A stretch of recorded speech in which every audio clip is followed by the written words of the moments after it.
صرف مالدار نہیں ہے، نرا مالدار، خالص مالدار ہے، لیکن نہ اسے یتیموں پہ ترس آتا ہے، نہ بیواؤں پہ رحم آتا ہے، نہ اسے مسجدوں کی تعمیر سے دلچسپی ہے، نہ اسے مدرسے میں پڑھنے والے بچوں سے کوئی غرض ہے، نہ رشتہ داروں کے درد کا کوئی احساس ہے، نہ پڑوسیوں کی بھوک کا کوئی احساس ہے۔ ایسے مالدار کی کوئی حیثیت نہیں ہے۔ وہ مالدار جو مالدار ہونے کے ساتھ ساتھ سخی ہے۔ اللہ کے نبی علیہ الصلوۃ والسلام نے فرمایا، جب تم ایسے آدمی کو دیکھو اور ایسا آدمی آپ کی نظروں میں آئے، یا ایسے آدمی کو تم جانتے ہو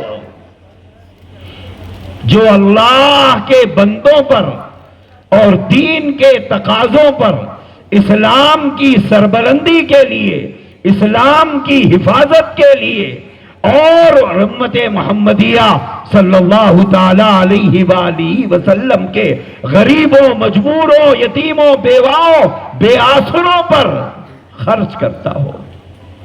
آقا دو جہاں صلی اللہ تعالی علیہ وآلہ وسلم نے فرمایا، ایسے شخص کو دیکھ کر آرزو کرو، کاش اللہ نے مجھے بھی مال دیا ہوتا، میں بھی ایسے ہی راہ خدا میں خرچ کرتا۔ اللہ کے نبی علیہ الصلوۃ والسلام نے فرمایا، السخی قریب من اللہ، سخی آدمی اللہ کے قریب ہوتا ہے، قریب من الجنہ، جنت کے بھی قریب ہوتا ہے، قریب من الناس، سخی لوگوں کے دلوں میں زندہ ہوتا ہے،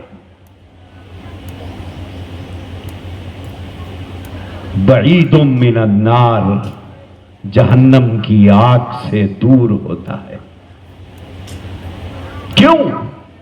اللہ تعالیٰ سخی کو پسند فرماتے ہیں، اس لیے کہ اللہ سخی ہے۔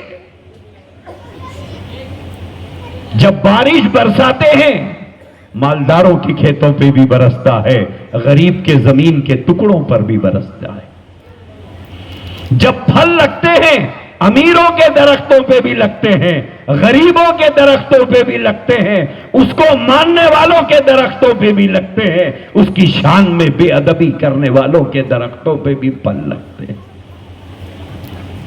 اللہ کو سخی بہت پسند ہے۔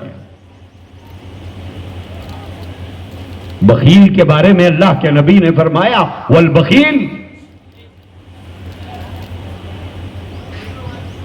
بعید من الناس، بخیل کو کوئی منہ نہیں لگاتا۔ اگر سگا بھائی بیمار ہے لیکن وہ دیکھتا نہیں، بیوہ بہن ہے اس کا کوئی پرسان حال نہیں ہے، یہ بھی اسے نظر انداز کرتا ہے، کیونکہ مزاج میں بخل ہے۔ پیسے ہی کو اس نے سب کچھ بنایا ہے۔ غریب بہن کبھی مسجد کے دروازے پر ہے، کبھی مالدار کے دروازے پر ہے، کبھی غریب اپنے یتیم بچوں کو لے کر کبھی روٹی مانگنے، کبھی کپڑا مانگنے چلی جاتی ہے، لیکن سگا بھائی اپنے بخل کی وجہ سے بہن کی اس بے قراریوں اور بے چینیوں کو محسوس بھی نہیں کرتا۔ اسی لیے اللہ کے نبی نے فرمایا، لوگوں کے دلوں سے دور ہو رہتا ہے۔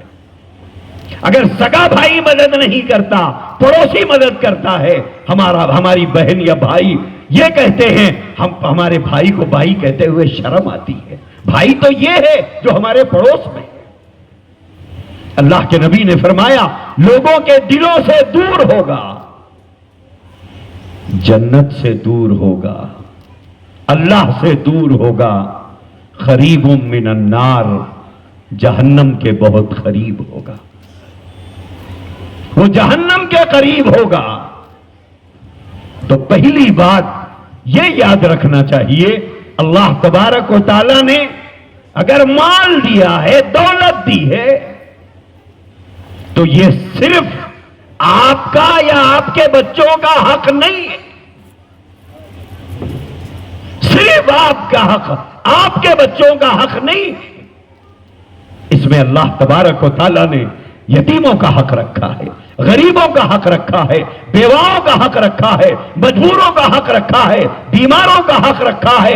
مثل الذین ينفقون اموالهم فی سبیل اللہ کمثل حبۃ انبتت سبع سنابل فی کل سنبلۃ مئۃ حبۃ۔ اللہ نے فرمایا جو مجھے دیتا ہے میرے نام پر دیتا ہے، اللہ کا نظام ہی الگ ہے۔ وَمِمَّا رَزَقْنَاهُمْ يُنْفِقُونَ، فرمایا کہ جو کچھ ہم نے دیا ہے، جو تمہارے پاس ہے وہ ہمارا دیا ہوا ہے، ہم نے عطا کیا ہے، ہم نے دیا ہے۔ بعض مرتبہ تم سے قابل لوگ دانے دانے کو ترس رہے ہیں، تم ان سے زیادہ قابل نہیں ہے، لیکن ہم نے عطا کیا ہے۔ تم سے زیادہ پڑھے لکھوں کو نہیں دیا، تم کو دیا ہے، یہ ہم نے دیا ہے، یہ ہم نے دیا ہے، یہ ہمارا دیا ہوا ہے۔ پھر کہیں فرماتے ہیں من ذا الذی یقرض اللہ قرضا حسنا، دیا ہوا ان کا ہے اور فرما رہے ہیں میرا ہے، پھر کہہ رہے ہیں میرا ہے مگر اگر تم اسی مال کو میرے نام پر دو گے، میری محبت میں دو گے، میرے بندوں کو دو گے، میں اسے خیرات نہیں سمجھتا، میں اسے قرض سمجھتا ہوں۔ حالانکہ میرا دیا ہوا ہے، لیکن جب تم اسی کو میرے نام پر دو گے، میری محبت میں دو گے، الخلق عیال اللہ، یہ پوری مخلوق میری عیال ہے، یہ جب تم ان کو دو گے تو میں اسے قرض سمجھوں گا اور پھر اسے لوٹاؤں گا۔ اللہ کو دیا ہوا قرض ہے۔ مثل الذین ينفقون اموالهم فی سبیل اللہ کمثل حبۃ انبتت سبع سنابل فی کل سنبلۃ مئۃ حبۃ۔ فرمایا کہ کسان ایک بیج زمین میں بوتا ہے اور ایک چھوٹی سی کوپل نکلتی ہے۔ اگر بھٹے کا ایک بیج آپ نے بویا، جب وہ پودا بڑا ہوتا ہے، جب اس پر بھٹے لگتے ہیں، بویا تو تھا آپ نے ایک بیج، بدلے میں کتنے بھٹے توڑتے ہو، بدلے میں کتنی گیہوں کی بالیاں نکلتی ہیں، بدلے میں کتنے جوار کے بھٹے توڑتے ہو، بدلے میں کتنے باجرے کے دانے تم اپنے گھر لاتے ہو ایک بیج کے عوض۔ پروردگار عالم نے فرمایا جو میرے نام پر میری راہ میں میری محبت میں خرچ کرتا ہے میں اسے ایسے لوٹاؤں گا جیسے درخت سے بھٹے تم توڑ کے لے جا رہے ہو، گیہوں کی بالیاں توڑ کے لے جا رہے ہو،